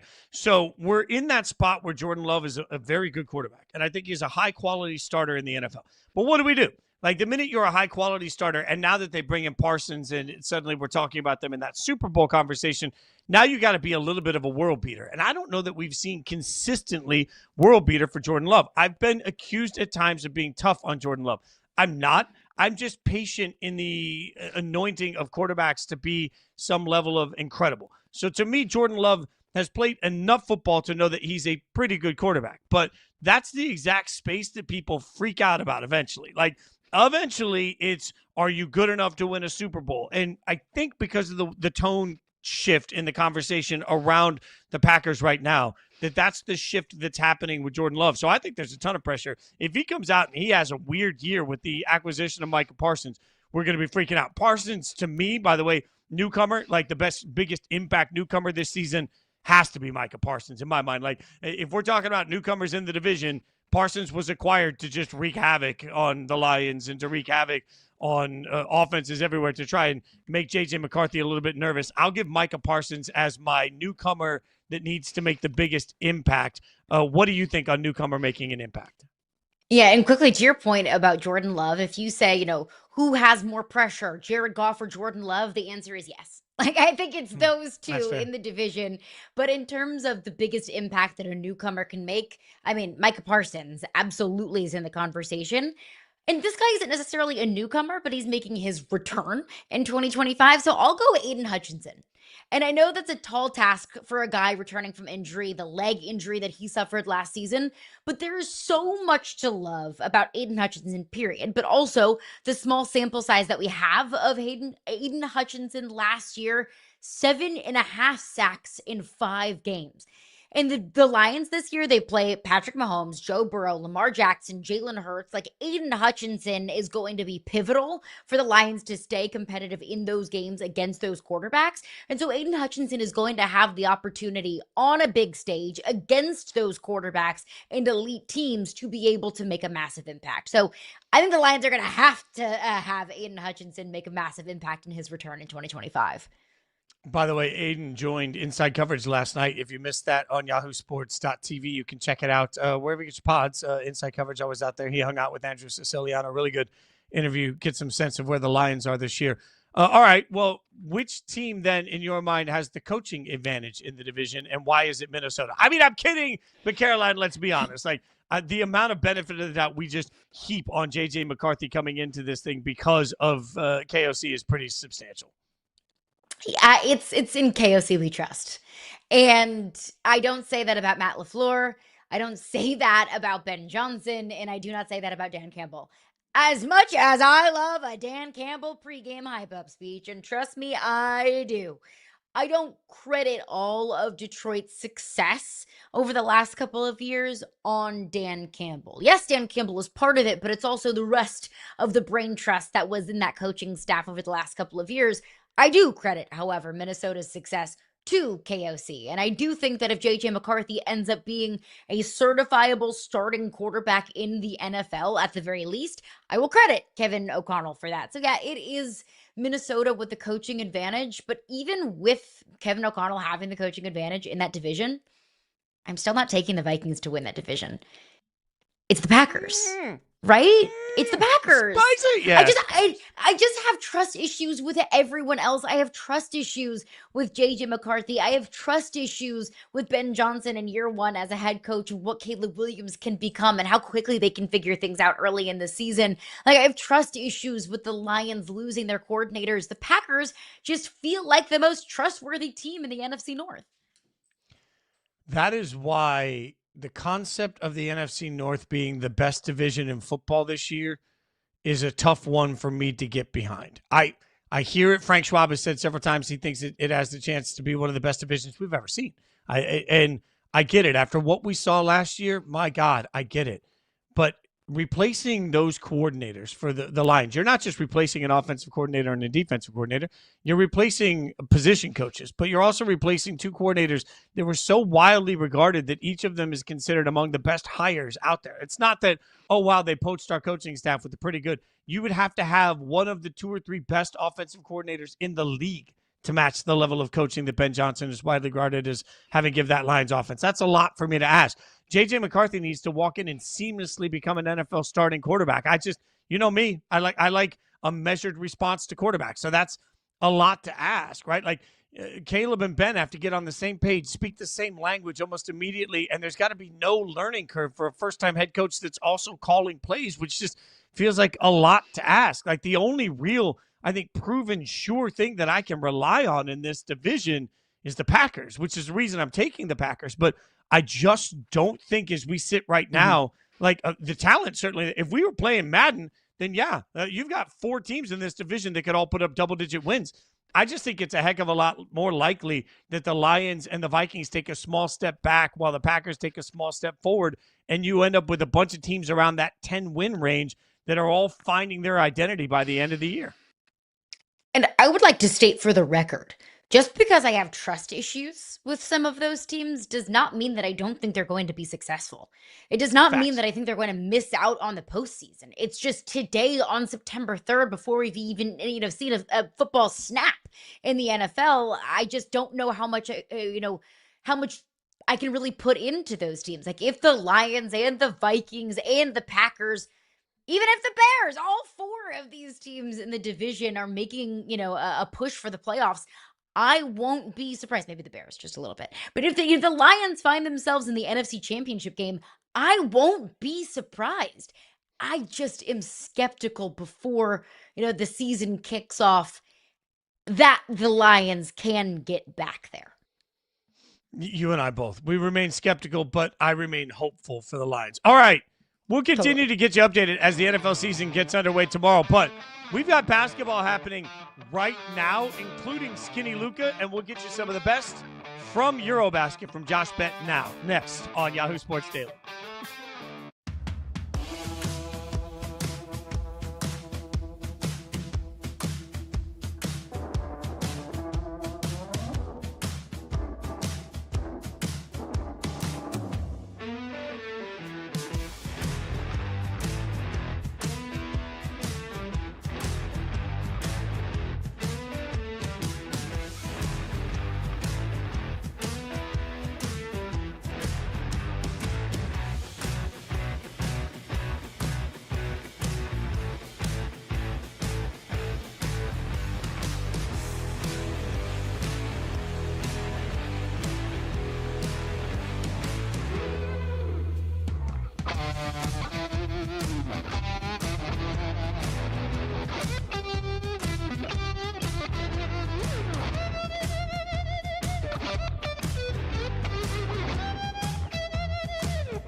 Doncic forcing the switch. Goes for a towering 3 and finally gets. Fredrickson trying to respond. That one way off the mark. Luka want to push. 15 for Doncic. Step back. And another troika for Luka Magic. 9-point lead to Slovenia. Our next guest was on the call for yesterday's EuroBasket group play game between Slovenia and Iceland. International basketball commentators got his pulse on all things EuroBasket. Josh Bett joining us right now. We appreciate it. This is a over the seas, like we're doing the large international thing here, Josh. So we appreciate you hanging out with us. I want to start just with the very basics here because I feel like this year EuroBasket has had much more attention than I'm used to seeing in the past. What has made it transcend so much right now?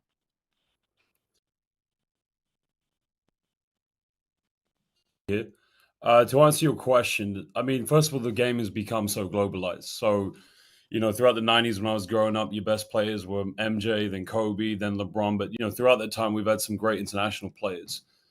From Europe, there's been an abundance. From China, you've had the likes of Yao Ming. So in going back to your question, when those global stars play for their countries, they don't just bring the eyes of fans from only their countries. They bring the eyes all over the world. So now you start to find more NBA fans watching EuroBasket, Asia Cup, so on. So it's all a part of the global strategy, I guess. I mean, to that end, the NHL did their global series also, and it became a sensation. Is this something that you think has that sort of lasting, transcendent effect? Possibly, yeah. I mean, I'm not too familiar with the NHL. I'm a little bit more familiar with the NFL's global program. I mean, they have a very big following in Europe. But, basketball is very different because EuroBasket specifically is the oldest competition throughout all the continental competitions under FIBA. And it's always had its popularity. But you look how we consume content these days. It's no longer TV deals on mainstream. You have things like Courtside 1891, which is the platform for international basketball. A lot of things can be consumed on social media through smartphones. So I guess the advances in how we consume media these days has been a big part of it. But the EuroBasket has always been a massive phenomenon. And I know one reason why a lot of basketball fans in the US are tuning into EuroBasket, one of many reasons, is Giannis Antetokounmpo. He missed a second tournament game with a knee injury. Do you think that this is just maintenance, or perhaps should Milwaukee Bucks fans be a little bit concerned about the health of their superstar?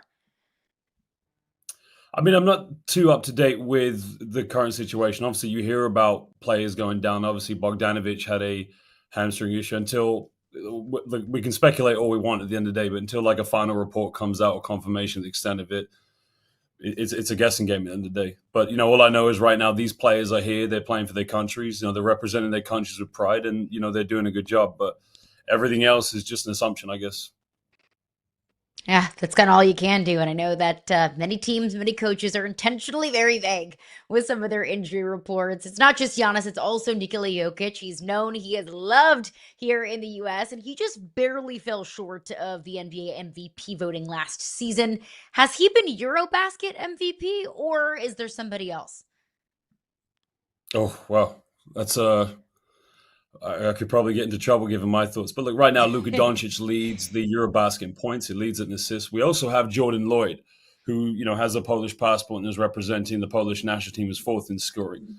We would have to put a EuroBasket greatest starting five to answer that question. There's too many greats at every position. I mean, even Nurkic as well, playing for Bosnia and Herzegovina. You could handpick a lot of players who are current NBA players, but also playing at the highest level of European basketball as well. I mean, take Germany, for example.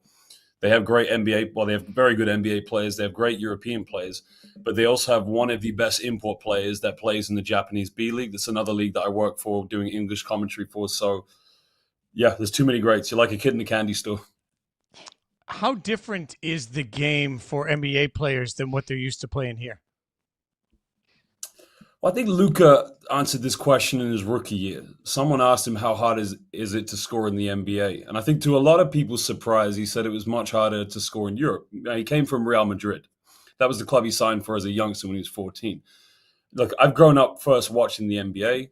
That was my first love. Sacramento Kings, Lakers, that was the two teams I used to follow. I know that sounds a bit crazy, but, with the NBA, the biggest difference with the international game, I've always said, is the illegal defensive 3 seconds. That opens up the floor so much for players to, display their one-on-one skills. Whereas in Europe, you don't have that rule. So everything is very congested. Everything's very clogged. You see a lot of different zone matchups. You see a lot of different, full court press traps. So, and also the time is different too. NBA games are a total of 48 minutes. The international game is 10-minute, four quarters of 10 minutes.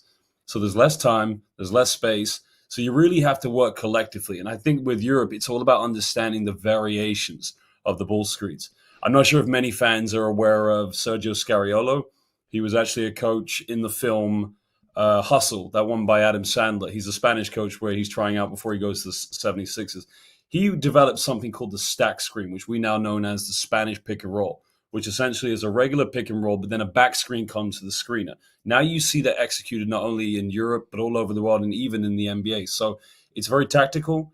And like I said, you have to be aware of positions, and you have to be, you have to learn how to play with each other. That is fascinating. And it was not that long ago that NBA general managers were skeptical of drafting European players. Now you look at Luka Doncic, Victor Wembanyama, the list goes on, Giannis, Kristaps Porzingis. I mean, the list goes on of impact European players.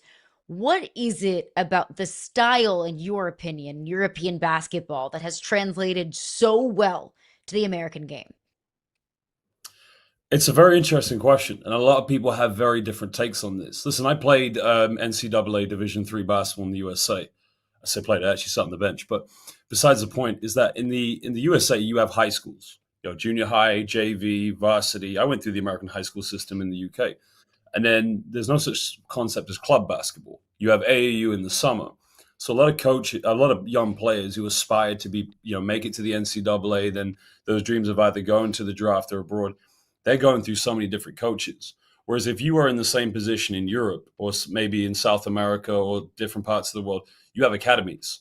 So what you have is you have a sort of a director of performance of every academy that then either leads into a pro team or a club that, it's at a lower level. So you're under a very similar philosophy, and you're also taught roles. Now, I used to be a teacher of physical education. And one thing I learned from Spanish and other European coaches was less about drills and more about, kinesthetic learning, letting kids learn by playing, of course. At the end of the day, I could also argue the point that some of the Americans that come over and play very high level of European basketball, once they've made that transition and they've adapted to the European game, you might find that sometimes, or more than ever, they are the best team players on the court. With Europeans, look, Lithuania is probably one of the greatest basketball countries in the world. Valanciunas, fantastic player.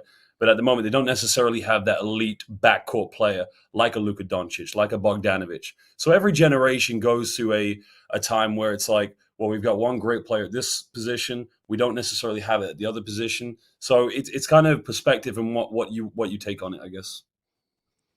Pair of fringe NBA All-Stars we got going in action today. Lauri Markkanen and Franz Wagner. They face off this afternoon, Finland versus Germany. So give me your thoughts. Who's been more impressive in this EuroBasket league out of those two, and what really stands out to you? Well, naturally, Markkanen's numbers are probably going to be much higher. Look, he set the record already in this EuroBasket. I mean, with Germany, let's not forget, they are the defending FIBA World Cup champions back in Manila in 2023. You got the likes of Dennis Schroeder on that team. You've got Maodo Lowe. You've got a lot of players that all need to share the basketball with each other.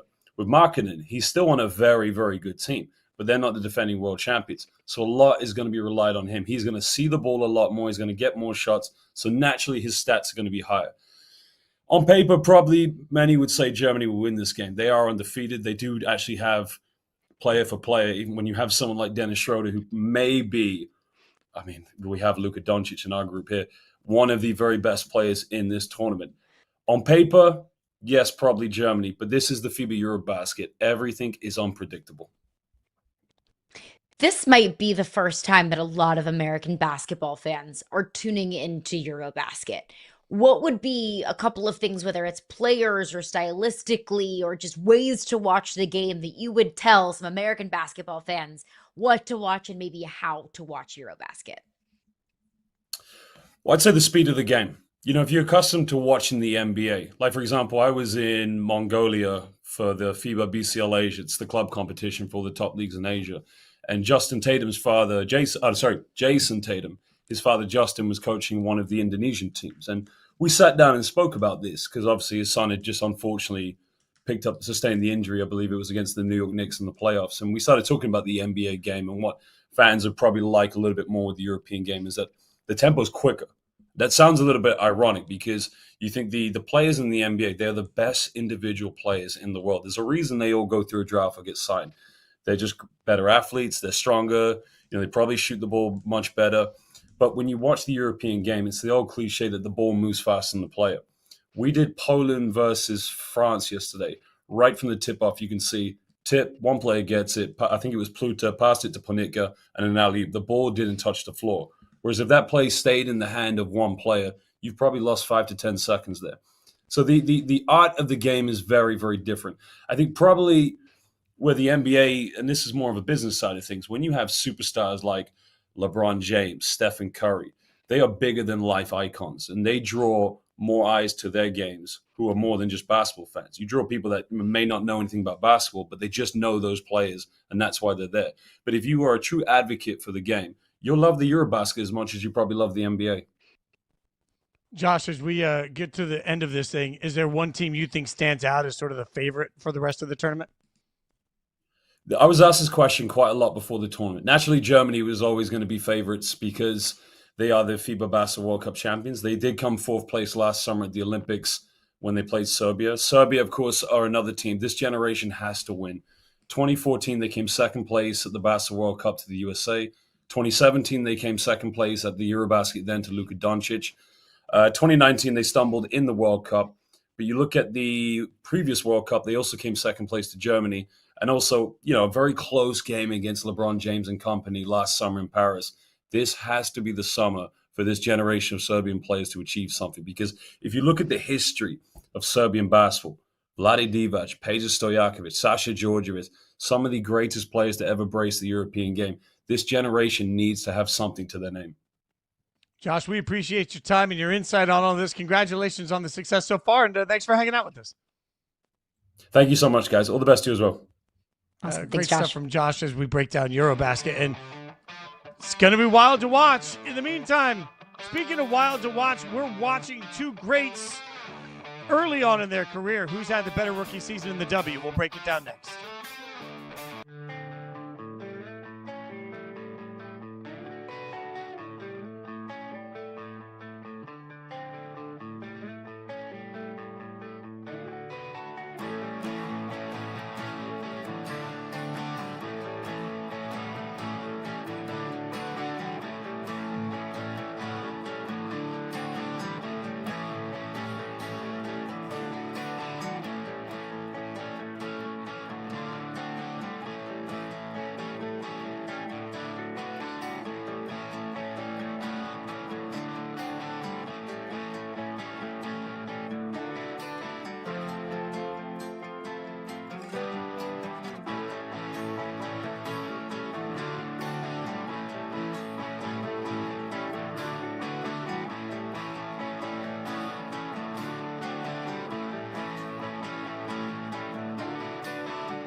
Another feat for Paige Bueckers. Joins Caitlin Clark as the second rookie in WNBA history to record 500 or more points, 150 or more assists, 100 and more rebounds, and 50 or more steals in a season. Hashtag welcome to the W. There was never a doubt. I think everybody knew it from the outset. There was a chance for Paige Bueckers to be special. We knew that from the first day she stepped on campus at University of Connecticut. She has continued that through her WNBA rise. Caroline Fenton, Jason Fitz hanging out, Yahoo Sports Daily. The question is, who's having the better rookie season? We're allowed to ask these things, Caroline. I just have to say it loud. We all understand the stardom that is associated with Caitlin Clark. But at some point right now, what we're looking at this year from Paige raises the question, who's having the better rookie season? Was it Caitlin last year, or is it Paige this year? It's a fun and fascinating question. And I think the fact that we can even have a fair and justified conversation about this proves that the league is in very good hands with some of its young talent, because it felt like Caitlin's rookie season was larger than life. That's because it was, for so many intents and purposes. But their stats, like as you can see it right there in that graphic, they are eerily similar. Caitlin in her rookie year averaged 19 points a game. Right now, Paige is averaging 18.9. I mean, Caitlin was averaging 5.7 rebounds, Paige at 3.8 and 5.3 assists, where Caitlin was averaging 8.4. I mean, like their stats are so incredibly similar. And I think that you also have to weigh impact, that Caitlin Clark had a massive impact on the sports world, on the WNBA. The reason why, a large reason why the TV contracts are going up, a large reason why the WNBA has had more attendees this year than any other season in its history is because of the framework that Caitlin Clark laid, that she is demanding eyes on this sport. So I think impact, you have to say Caitlin Clark has had an immeasurable impact on this league, but Paige is following very close behind her. So who is having a better rookie season? I think just by the impact that Caitlin Clark had on sports, you have to say her. But Paige is right there, statistically, impact-wise, attention-wise. I mean, Paige did something that no other rookie in the history of the WNBA has done. That's dropped 44 in a single game, including Caitlin Clark. She never has done that. So I think that you have to go Caitlin by a slim margin. But again, I go back to the fact that we can have this conversation means that it's that Paige has had a massive impact. Look, I mean, I'll admit my bias to this. I've seen Paige in person a bunch of times, living not that far from University of Connecticut, right? Like, and obviously you live in this area. Paige has made a huge impact to the entire basketball community around here, which is tough to do from a Connecticut team that has had so many wild, amazing, huge names come through the program. But when you want to talk about which rookie season is more impressive, the fact is, if Paige walks into a Starbucks in most places, there'll be some people that know her, and there'll be some people look over and say she must be somebody. It's not Caitlin. Like there's so much pressure and eyeballs and so much conversation on Caitlin from the minute she walked into the room that the fact that Paige has been able to do this is really incredible. But she didn't do it with the same level of pressure that has been on Caitlin from the minute she stepped into the league. There have been people expecting Caitlin's greatness, no matter what it was accomplished. It wasn't going to be enough. There's people that have been rooting for the downfall of Caitlin from the minute she stepped into the league. Like, it just feels like there's been a conversation around Caitlin everywhere she goes, everything she does, and in every way that she does it. And she's not just able to ever just be a human being. She's Caitlin Clark and everything that she does. That creates more pressure. So for me to live up to those expectations is more impressive. And what becomes funny is that I actually don't see, because this is the next part of the conversation. Are we turning into the modern Larry versus Magic, right? Like Larry Bird, Magic Johnson, which is the natural conversation from two players that are so incredibly powerful to the league. But I would argue that we already have that. Like, look, no matter what anybody wants to say or think one way or the other, like Caitlin versus Angel has become Magic versus Larry. And it's almost like we'll end up with this Magic versus Larry is over here, and that's Caitlin versus Angel. And then Paige is over here ready to be Michael, like living in their own sort of world. And that's, I think that's fair. The rivalry already exists. Love it, hate it, leave it, doesn't matter. Angel versus Caitlin is the rivalry that will fuel the WNBA for the next 5 years. And it's a great rivalry. And I think the WNBA has been trying to embrace more and more rivalries. They even do rivalry week. And that's when, the Fever and the Sky played each other. Unfortunately, neither Caitlin nor Angel played in that game. They were both dealing with injuries. But the WNBA wants to emphasize these rivalries. The W understands that sports fans love rivalries. So I think that is where it is. It goes back to college. But let's not forget, Iowa knocked out Paige's UConn team in the Final Four. That's when I went on to play South Carolina in the national championship game, or whichever years that was. But there is a college rivalry that goes back. It's just the fact that Caitlin and Paige weren't in the same draft class, I think makes it feel a little bit different. And that in Paige's rookie year, Caitlin has been injured for a significant portion of it. So those natural rivalries that can continue on the court can't, because Caitlin has been hurt. And I know that we're talking about Paige and Caitlin in the same generation, and we're talking about LeBron and Michael Jordan in completely different generations, but I feel like this rivalry will be more like LeBron and Michael in the GOAT conversation. Right now, the GOAT in the WNBA, you can talk about Sue Bird, you can talk about Diana Taurasi, but I think we're talking about Caitlin and Paige as who is the modern day GOAT, and it will develop into that more than it is like a Larry Magic kind of going at it, kind of like, always beefing in the media conversation. That is Caitlin versus Angel. And that's a good thing. It's a good thing for the sport. Beefing on the court is good for the W. Rivalries are good for the W. Like, this is not a tea party. These are competitors. These are professional athletes. And it's a good thing when they're going at each other, when these rivalries continue to blossom. And by the way, it's a good thing when you have multiple superstars. Like, to me, the Caitlin injury is part of why we paid attention to Paige. If we're being honest, like, Caitlin sucks a lot of the energy out of the room. Well, because I'll push it's such back a on that a focal little bit. We would have paid attention to Paige no matter what. She was the #1 overall pick. Paige Bueckers has been, a national phenomenon, even going back to when she was in high school.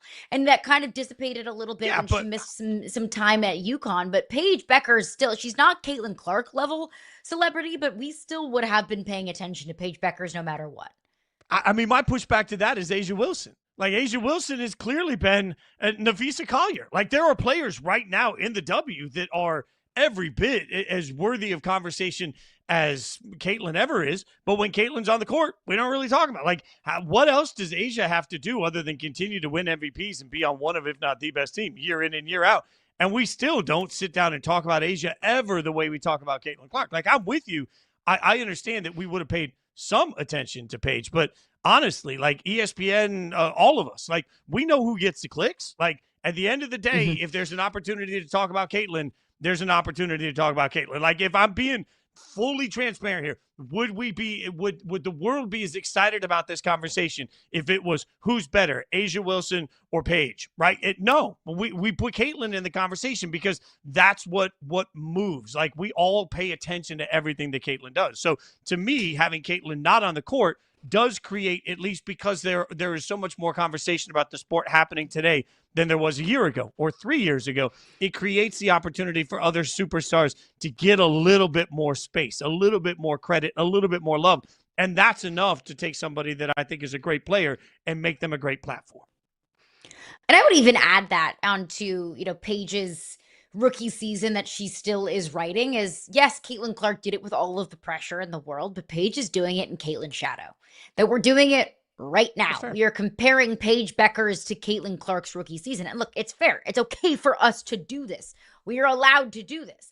But there is going to be a very large Caitlin Clark-sized shadow looming over every single #1 overall pick or, phenom that's coming into the W. You look at all of the young talent that'll be coming into the W over the next couple of years. Juju Watkins is one that comes to mind, that we're always going to be comparing them to Caitlin, whereas Caitlin didn't have that kind of expectation. We were comparing Caitlin to stars of the past, to stars that, made their rookie debuts a couple of decades before, like I said, a Sue Bird or a Diana Taurasi. So the fact that Caitlin is still so young and still has yet to reach the peak of her WNBA career, I think creates even more pressure for Paige Bueckers and some of these young stars coming in. But look, there's a lot of stars in the WNBA that we do not talk enough about. A'ja Wilson is one of them. A'ja Wilson's Las Vegas Aces are currently on a 12-game win streak. The Las Vegas Aces have absolutely skyrocketed up into the standings, and it looks like they might secure that very coveted #2 overall spot in the WNBA standings. Nafisa Collier has been in the MVP conversation all season long. Alyssa Thomas should be in the MVP discussion. I mean, Sabrina Ionescu and Brianna Stewart and Jonquel Jones and Emma Mieseman, all of those stars in New York. Like, yes, those are all players that we probably should be talking about, but it is Caitlin Clark that dominates the conversation. And I don't think there's anything wrong with Caitlin Clark dominating the conversation, because even when she doesn't play, it's a story. And attention is attention. Clicks are clicks. People care about what they care about. I mean, to that end, and that's why I think the 80s era of NBA basketball is a good comp to what's happening in the W right now. It wasn't just about Magic and Larry. It was also about the ascension of Michael and Charles Barkley and Patrick Ewing. And you ended up with these staples that will forever be remembered for what they brought to that era in personality and in greatness. And that's, I think, the better comp. Everybody wants to make the league, the W particularly, about Caitlin versus. And to me, it's more about over the course of the next 2 to 3 years, how many other superstars are going to be coming in. And that, Caroline, is why I think we're at that baseline of 80s popularity and a massive growth that's about to happen. It is. I mean, it's already happened. It just feels like it's just continuing to bubble up more and more and more. That we had that start. We have that thing that it felt like the sports world could kind of latch onto in Caitlin Clark. And that opens the door to all of the other, rivalries and competition that's happening in the W, and the amount of young stars that have yet to come into this league that are only going to continue upon building upon the foundation that has already been built. We are going to continue building upon the foundation that has already been built for this show. Tomorrow, a very exciting day. Why? It's Thursday, but you care now because it's Thursday night football. Cannot wait to get you caught up and ready for it throughout the course of the week. In the meantime, come back right here, 9 a.m. tomorrow with your coffee ready. She's Caroline Fenton. I'm Jason Fitz. Thank you so much for watching Yahoo Sports Daily. See you tomorrow.